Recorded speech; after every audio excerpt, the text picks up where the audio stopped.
Hi friends, നമസ്കാരം. നീതാസ് രുചിയാട്ടിലേക്ക് സ്വാഗതം. ഇന്ന് നമുക്കൊരു തോരൻ ഉണ്ടാക്കാം. ചോറിൻ്റെ കൂടെയൊക്കെ കഴിക്കാൻ പറ്റിയ നല്ലൊരു തോരനാണിത്. ഈ തോരൻ ഞാനിവിടെ ഉണ്ടാക്കുന്നത് വാഴക്കൂമ്പ് വെച്ചാണ്. ഇപ്പോൾ ഇവിടെ ഞാനൊരു വാഴക്കൂമ്പ് എടുത്തിട്ടുണ്ട്. ഇനി ഇതിൻ്റെ ഇളകി കിടക്കുന്ന ഈ പോളകളുണ്ടല്ലോ, ആദ്യത്തെ 1-2 പോളകൾ അങ്ങ് ഇളക്കി മാറ്റാം. ഇതിനെ വാഴക്കൂമ്പെന്നും വാഴച്ചുണ്ടെന്നും വാഴപ്പൂവെന്നും ഒക്കെ പറയാറുണ്ട്. ഈ ഒരു പോളയും കൂടി ഇളകി വരുന്നുണ്ട്, അതും കൂടി അങ്ങ് ഇളക്കി മാറ്റാം. ഇനി ഇത് നമുക്ക് പൊടി പൊടിയായിട്ട് അരിഞ്ഞെടുക്കണം. ഒരു പിച്ചാത്തി കൊണ്ട് ഇങ്ങനെ ഒന്ന് കൊത്തി കൊടുക്കാം, എന്നിട്ട് ഇത് പൊടി പൊടിയായിട്ട് അങ്ങ് അരിഞ്ഞെടുക്കാം.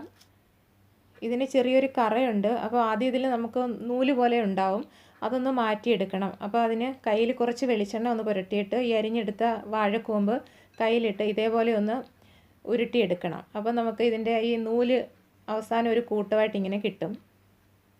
നൂല് മാറ്റിയിട്ട് വേണം ഇത് തോരൻ വെക്കാൻ. ഇതാ കണ്ടില്ലേ, ഇതേപോലെ നൂല് വരുന്നുണ്ട്. അപ്പോൾ അതെല്ലാം ഇങ്ങനെ കൂടി ഇങ്ങനെ ഇരിക്കും. അപ്പോൾ അതങ്ങ് മാറ്റണം.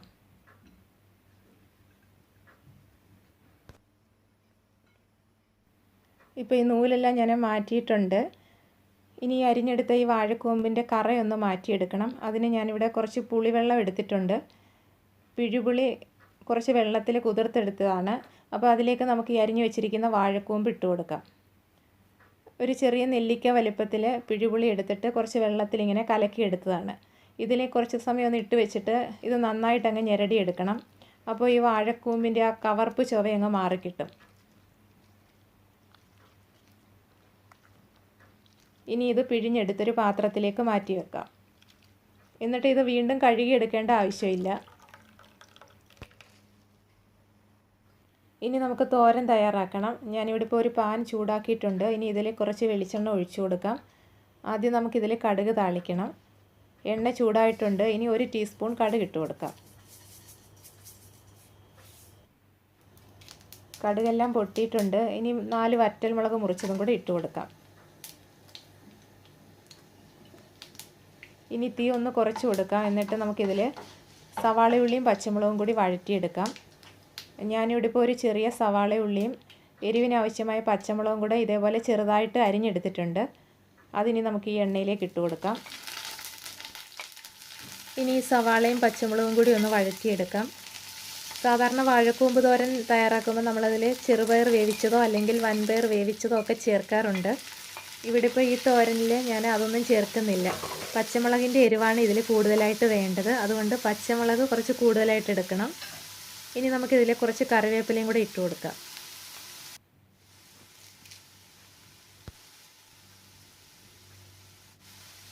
സവാള ചെറുതായിട്ടൊന്ന് വാടി വരുന്നുണ്ട്. ഇനി നമുക്ക് ഈ അരിഞ്ഞു വെച്ചിരിക്കുന്ന വാഴക്കൂമ്പും കൂടെ ഇതിലിട്ട് കൊടുക്കാം. വാഴക്കൂമ്പിന് ഒരു ചെറിയ കവർപ്പ് ചുവയുണ്ട്, അതൊന്ന് മാറ്റിയിട്ട് വേണം നമ്മൾ തോരൻ വെക്കാൻ. അല്ലെങ്കിൽ നമ്മുടെ തോരനൊരു കയ്പ്പ് പോലെ ആയി പോകും. ഇനി നമുക്കിതിൽ കുറച്ച് ഉപ്പും കൂടെ ഇട്ട് കൊടുക്കാം. ഇനി തോരൻ്റെ അരപ്പിന് നമ്മൾ തേങ്ങ ചേർക്കുന്നുണ്ട്. തേങ്ങയും കൂടെ ചേർത്ത് കഴിഞ്ഞ് ഉപ്പ് വേണമെങ്കിൽ പിന്നെ ചേർത്താൽ മതി. ഇനി ഇതൊന്ന് ഇളക്കി കൊടുക്കാം. ഇനി ഈ വാഴക്കൂമ്പും കൂടി ഒന്ന് വെന്ത് കിട്ടണം. തീ കുറച്ച് വെച്ചിട്ട് നമുക്കിതൊന്ന് അടച്ച് വെച്ച് വേവിക്കാം. 1-2 ആവി വന്നു കഴിയുമ്പം തന്നെ ഈ വാഴക്കൂമ്പ് വെന്ത് കിട്ടും. വാഴക്കൂമ്പ് വെന്തോന്നൊന്ന് നോക്കാം. നന്നായിട്ട് ആവി വന്നിട്ടുണ്ട്. ഇതിപ്പോൾ നല്ലതുപോലെ വെന്ത് വന്നിട്ടുണ്ട്. ഇനി നമുക്കിതിൽ അരപ്പ് ചേർത്ത് കൊടുക്കാം.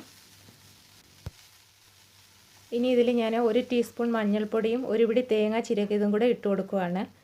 ഇതിൽ ജീരകവും വെളുത്തുള്ളിയും ഒക്കെ ചേർത്ത് വേണമെങ്കിലും തോരൻ ഉണ്ടാക്കാം. ഞാനിപ്പോൾ ആ ജീരകവും വെളുത്തുള്ളിയും ഒന്നും ഇതിൽ ചേർക്കുന്നില്ല. മഞ്ഞൾപ്പൊടിയും 1 പിടി തേങ്ങ ചിരകിയതുമാണ് എടുത്തത്. എത്രയാണോ തോരൻ്റെ അരപ്പ് വേണ്ടത് അതിനനുസരിച്ച് തേങ്ങ ചിരകിയതെടുക്കുക. ഇനിയിപ്പം തേങ്ങയും കൂടെ ഇട്ട് കൊടുത്തു കഴിഞ്ഞു. നമുക്ക് ഉപ്പ് വേണമെങ്കിൽ വീണ്ടും ഇട്ട് കൊടുക്കാം. ഇനി ഉപ്പൊന്ന് നോക്കാം. കുറച്ച് ഉപ്പും കൂടെ ഇട്ട് കൊടുക്കാം. ഇനി ഇതൊന്ന് ഇളക്കി കൊടുക്കാം. തീരെ കുറച്ച് തന്നെ വെച്ച് വേണം ഇതൊന്ന് ഇളക്കിയെടുക്കാൻ. വാഴക്കൂമ്പ് നന്നായിട്ട് വെന്തിട്ടുണ്ട്. ഇനി ഈ അരപ്പും കൂടി ഒന്ന് വെന്ത് വരണം. അതുകൊണ്ട് തീ കുറച്ച് വെച്ചിട്ട് നമുക്കിതൊന്ന് അടച്ചു കൊടുക്കാം. 2-3 മിനിറ്റ് ഇതൊന്ന് അടച്ചു വെച്ചാൽ മതി. ഇപ്പം നമ്മുടെ തോരൻ ഇവിടെ റെഡി ആയിട്ടുണ്ട്. ഇനി ഇതൊന്ന് ഇളക്കി ഇട്ട് കൊടുക്കാം. ചോറിൻ്റെ കൂടെ കഴിക്കാൻ പറ്റിയ നല്ലൊരു തോരനാണിത്. ഈ വാഴക്കൂമ്പ് തോരൻ്റെ റെസിപ്പി നിങ്ങൾക്ക് ഇഷ്ടമായെന്ന് വിചാരിക്കുന്നു. ഇനി നമുക്ക് ഈ തോരൻ ഒരു പാത്രത്തിലേക്ക് മാറ്റാം. അപ്പോൾ ഇനി മറ്റൊരു റെസിപ്പിയുമായി വരാം. Thank you.